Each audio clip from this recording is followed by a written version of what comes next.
Olá pessoal, sejam bem-vindos a mais um vídeo aqui do canal. Eu sou o André e nesse vídeo aqui eu vou mostrar mais um exercício que eu criei. E esse exercício aqui é para fazer o uso do eval. Então o eval é uma função que tem no JavaScript, tem no Python também. Eu acho que deve também ter no Ruby, algumas outras linguagens de alto nível. Que ela serve para executar um pedaço de código que você coloca dentro de uma string. Ela é uma prática desencorajada, porque ela é uma técnica não muito segura, né? Porque você recebe uma string, né, para mandar para o eval.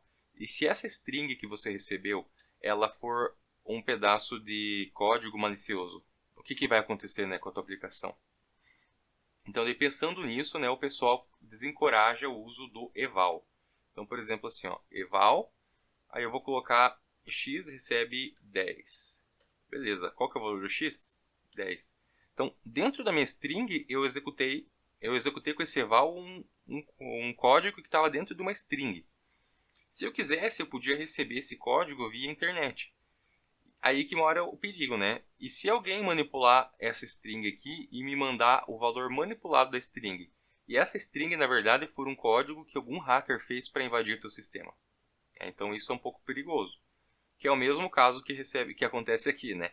Eu tenho uma entrada e coloquei aqui uma equação. E essa equação ela pode ser usada, o eval, diretamente nela e eu já obtenho o valor do x.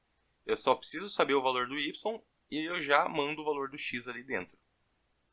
Então, se em algum dos casos de teste aqui eu tivesse colocado algum código malicioso no meio, daria para fazer algumas coisas assim que pudesse prejudicar o usuário que está recebendo essa string, né? Mas o problema específico era para usar o eval, sim. Então, eu pedi o seguinte, eu vou dar uma grid que é de 0 até 9, e eu quero que essa grid seja preenchida com um gráfico. Esse gráfico vai ser dado, a equação do gráfico vai ser dada como entrada no input.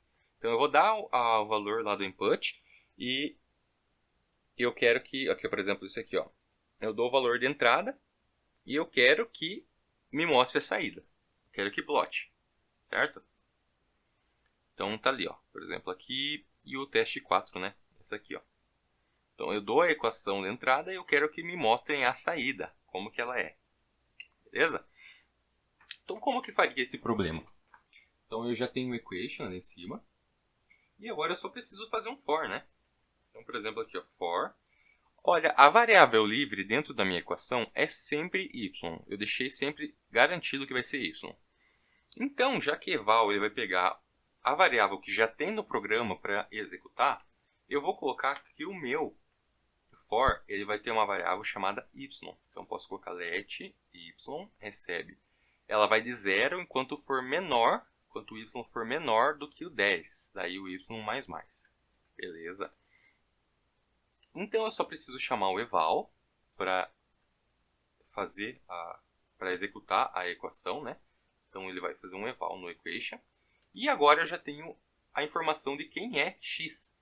Porque aqui, ó, eu já tenho, ó, x recebe 1 vezes y elevado a 1. Nesse caso aqui. Então agora eu já sei quem é o valor de x. Então x recebe parse int de x. Porque no problema eu pedi para truncar o valor da equação. Tá? Não é para arredondar, é para truncar. Daí então, truncando o valor, agora o próximo passo é colocar no gráfico. Então, eu posso fazer o seguinte, eu vou criar um array. Então, a minha linha, ele recebe um array, né, de tamanho 10, e eu vou preencher esse array com pontinhos.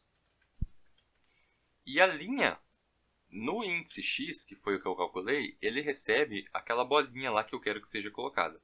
Essa bolinha aqui. Beleza. Então, o próximo passo agora é mostrar na tela. Line. Só que eu tenho que juntar ela, porque ela é um array. Então, eu preciso juntar ela. Então, fazendo isso, aqui, ó, o teste 1 ele já funcionou. Já o teste 2 ainda não funcionou. Vamos tentar entender o que está acontecendo aqui. Então, pessoal, eu olhei aqui e descobri o que eu tinha feito errado, né? No caso, eu tinha pedido que o resultado que exceder o limite deve ser descartado, né? E não foi o que eu fiz aqui, né? Eu acabei nem lendo a minha própria questão. Faz tempo que eu criei ela, né? Então, o que eu tenho que fazer aqui? Em vez de eu colocar o x aqui, eu vou ter que perguntar se o x está dentro do intervalo. Então, 0 é menor ou igual a x e x é menor do que 10? Se sim, eu estou dentro dos intervalos e dessa forma eu posso atribuir uma bolinha no valor de x da minha line. Beleza? Então, se eu executar agora, vamos ver o que acontece. Então, agora sim vai rodar certinho o meu programa. Então, era isso, pessoal. É basicamente isso o problema. Era para eu receber a equação e para eu plotar o gráfico. Daí a equação já estava exatamente no formato que o JavaScript aceita, o Python também aceita da mesma forma, o Ruby também aceita da mesma forma. É bem universal, né? O operador de exponenciação, a multiplicação, eu deixei também bem formatadinho. Caso alguma linguagem não tenha o eval, né? Que seria o caso do C, do C Sharp. O C Sharp eu acho que até tem, só que precisa importar algumas coisas, né? Quando a linguagem não tem o suporte ao eval, eu já deixei certinho o padrão aqui para a pessoa conseguir fazer um split, né? Faz um split, daí faz um processamento na string, aí ele consegue perceber que tudo que vem antes do asterisco é o fator de multiplicação e o que vem depois do asterisco é o y elevado a alguma coisa. Como o y é sempre y, então ele só precisa saber qual que é o número que vem depois das duas estrelinhas e qual é o número que vem antes da estrelinha que vem antes do y. Então, fazendo isso, a pessoa consegue capturar, né, os valores de coeficientes e gerar o gráfico, né? Consegue gerar o gráfico sem necessidade de usar o eval. Vai dar um pouco mais de trabalho, mas só que ele consegue fazer tranquilamente, porque eu deixei padronizada a entrada, né? Então era isso, pessoal. Muito obrigado por assistir o vídeo até aqui. Se gostou, deixa seu joinha, se inscreva no canal e fui!